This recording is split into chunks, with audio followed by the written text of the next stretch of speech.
Hello everyone. Welcome to the diploma course in the teaching of English. My name is Dr. Ganga Mahato and I am an assistant professor at NCERT. Today we are going to discuss how to create digital storytelling. So there are two ways of teaching. One is conventional way where we have topic in the class. So the children look at the textbook, there are visuals there, they look at the textbook and they look at some of the visuals provided there, and then you explain the story to them. On the other hand, you be slightly creative and you create visuals using some infographics and you tell the story digitally. So now today we are going to discuss how to create digital stories and how this will help learners learn better. You can compare later on whether this way is better or the conventional way of telling stories are better. For this purpose, I have taken one example from the NCERT textbook. So this chapter is taken from the NCERT textbook class 2 and the title is My Name. So this is a new textbook created by NCERT post NCF. So let us see how the story is told. So this is a story of a fly which has forgotten its name and it is going around and asking different things around to tell its name, and finally it remembers its name. So we can start this infographics using a series of pictures. I have used Canva app to design these things. So these pictures are the elements that are added on this Canva. So the first step is that I went to Canva. I have selected one presentation. I'm creating a presentation here. In presentation I have selected one background, and in this is a green background so that ply can move around. And on the first background I have kept some trees and I have kept two children, because in the beginning we can have discussion on what is your name, and then we can ask the learners to respond, and from there we can move to the fly's name. So I have taken a background of board like background, a wood background, and there I have put two children, one a boy, the other a girl, and I have written the title, what's your name? This will be a cue for me to ask the learners to know what their name is. Now I'm moving to the story. So the story is first on your screen. This is the way the story is appearing in the book. Two pages are there in the story where the fly has forgotten the name. You can read the story once to understand how this story is there. The stories appear on the screen. Now once you have read the story, let us try to convert this story into digital storytelling method. Now here, for this purpose I have selected the fly, because fly is the central character of the story. Fly is the central character of the story. So you know I have picked one element, and that is the fly. And throughout this digital storytelling I'm going to use this fly only. Now I'll be changing the sides of the fly. Sometimes it will be moving towards the right direction, sometimes it will be flipped towards the left. So I'm using the direction change method here, but I will increase the size. Sometimes it is bigger, sometimes it is smaller, but I have used the same fly consistently throughout the story, while other animals that come in the story are also the same, but other elements like trees and other things are added one by one. So in this element, the first paragraph or first few sentences I have taken. So the first sentence is that once there was a little fly. One day he could not remember his name. He tried and tried to remember it, but it was of no use. So for this I have picked one tree in the background, some bushes are there, the fly is there, and I have used this cloud box of question mark because the fly could forget its name. The fly doesn't remember its name, so this cloud box I have added there. I have also added dotted line to show the movement of the fly from one place to other place. Now in the next slide, I have to add a few more elements because it says that he had forgotten his name and he asked an ant. So I have to keep the wider, kind of forest area here. So I have added 3-4 more trees. All these trees that are there are the background elements. I picked 3-4 trees. I have also picked I have also picked some bushes and some grasses are there.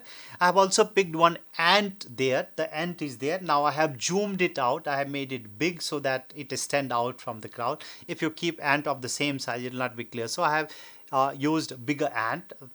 And now this fly's movement is there. The fly is moving from right to the left now, and looking at the ant and asking the ant, "Ant, do you know my name?" So this is the cue. For that I have used Google, I have used cloud bubbles to add that, "Ant, do you know my name?" Now in the next slide I have added ant's reply. So ant is responding. So the ant said, and I have brought ant and fly together closer. So the ant is responding, "I don't know, you may ask the tree I climb." And now you see in this background I have made some changes. I have brought one tree here in the background, so the tree is peeping in order to make the tree like live thing who can talk to. I have added two elements of two eyes there, so the eyes are there on the tree, so the tree appears to be talking to maybe talking to the ant also, or some other animals also to us then. So I have added the elements of two eyes there on the tree.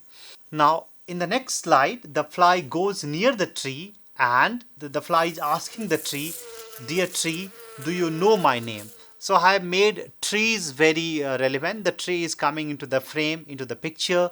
I have also, there in the previous slide there was some indication that the ant climbs the tree. So I have made the ant going on the tree, climbing the tree. I have added some branch over the tree, and the fly looking at the tree, again turning towards the right and looking at the tree and asking question, "Dear tree, do you know my name?" So these are the changes I have made in this slide.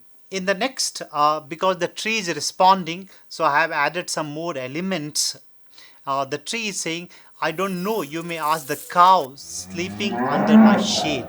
So I have to add one cow. So I have picked one element of cow and I have added cow under the shade, and now the cow is sitting there and the tree is responding. For that I have used those bubbles to respond that, "I don't know, you may ask the cow sleeping under my shade." Now in this next slide I have added the voice of cow. The cow is cow is speaking to the fly. So the cow is saying, the cow is making sounds, maybe talking to the fly. So here the fly goes near the cow and the fly is asking, "Dear cow, do you know my name?" So the cow might be responding back. That's why in the background I have added one voice, and this voice is of the cow, how the cow responds to that. I have also made the cow slightly bigger than previously. In this slide I have used cow's voice to respond, and so the boy so the cow is asking whether the fly knows its name. So the cow is replying, "I don't know, you may ask the green grass I eat." So you may see that now the tree has gone off the frame. Now the cow is also going off the frame now, moving towards the left now, and the grass is coming into this picture and the cow's voice is there to supplement the sound there. Now in the next slide I have used the fly to move closer to the grass and asking. So the fly went to the grass and asked, "Dear grass, do you know my name?" So the cow is going off the frame and the grass is bigger now. The fly is moved to the grass and the fly is trying to talk to the grass. In the next frame I have brought grass and some pollen leaves, because the grass says, "I don't know, you may ask the leaves pollen on me." So you might see some yellow color leaves, some pale leaves are falling on the grass. They are brought into this frame, and that way the grass is also going off the frame now, but the leaves falling on the grass is coming into this picture, and the fly is addressing to the grass and is going to talk to. So in this next frame I have brought pollen leaves more into this frame, because the fly has asked the pollen leaves about its name. So it says, "Dear leaf, do you know my name?" So you might see that there are some leaves, some of them are falling, they are yellow leaves, some of them are falling on that. They are more in picture, and the fly is addressing or looking at the fallen leaves now. In the next, we have brought some sound of wind. The wind is blowing and the leaves are falling. So the leaf was about to answer when suddenly the wind blows. So this sound of wind blowing and leaf falling is going to appear in this next slide. So for this, I have used animated GIF images. So these GIF images keep on repeating the same thing. You see the same leaves are coming, falling back time and again. So here these leaves are falling, and for that I have used the sound of wind blowing and leaf falling GIF. So the leaf is falling and the wind is blowing. The leaf was about to answer when suddenly the breeze started to blow and the leaf began to fly. And here the fly has a question mark. These leaves are falling. Now here, seeing this, the fly remembered his name. Oh, fly, because the leaves are flying, fly.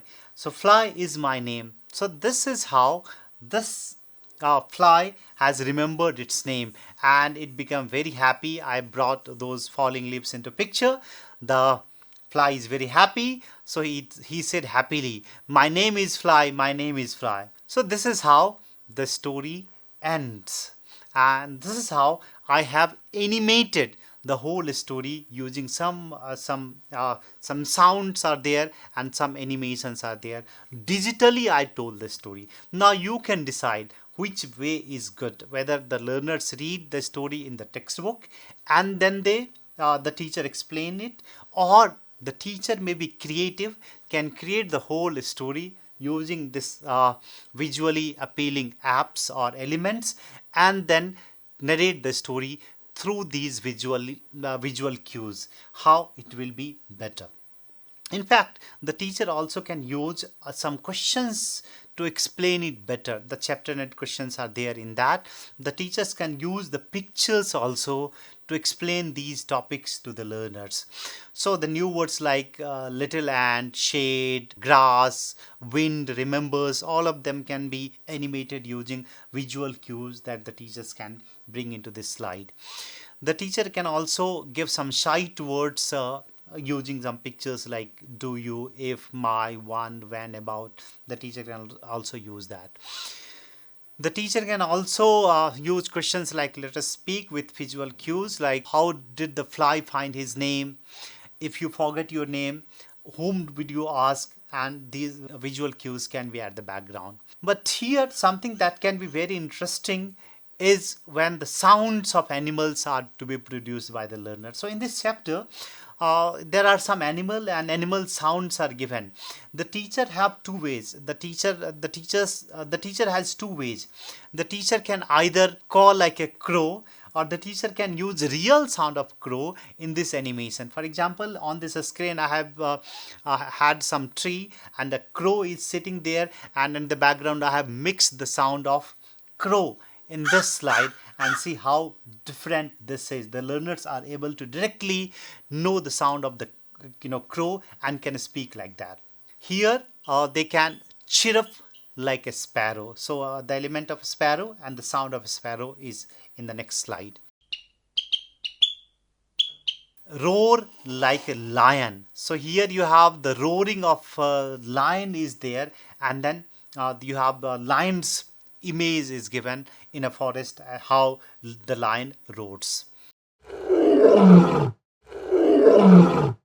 Here in this slide I have used a cat, a kitten, and the sound of a kitten there, how it meows. So this will be helpful for the learners to see how cats meow. Buzzing of a bee, buzz like a bee. So here I have created a series of bees and they are buzzing, they are moving in groups, and when they are buzzing and what kind of sounds they make, kind of sound while they buzz. Quack like a duck. So here I have used a duckling, some water, a small water body, some trees, etc., and some grass, and how the sound of duck as to how ducks quack. It's there. This way you can create animations to the stories and make your stories very interesting. In fact, you can even ask the learners to do the follow-up questions that are there on the screen, to see it on the screen and respond to particular questions that may appear. So this way, creating animations are not very challenging. What you need to do is that you need to start small. Maybe you start animating one slide, start creating one slide. You can use many apps that are there, Canva being one of them. You can even use Microsoft PowerPoint. You can add some pictures, some elements there to make it very interesting. So it is up to you whether you want to teach it on the conventional method or you want to make your story digitally appealing to the learner. So you can create digital stories for your learners and make it interesting and have fun in the classroom, where learners know that they are visualizing the story, they are seeing it as a series of pictures, they are seeing it as a video, as if the story is really happening in front of them. So best wishes. I request you to try creating one story from your textbook. Thank you very much. Namaskar.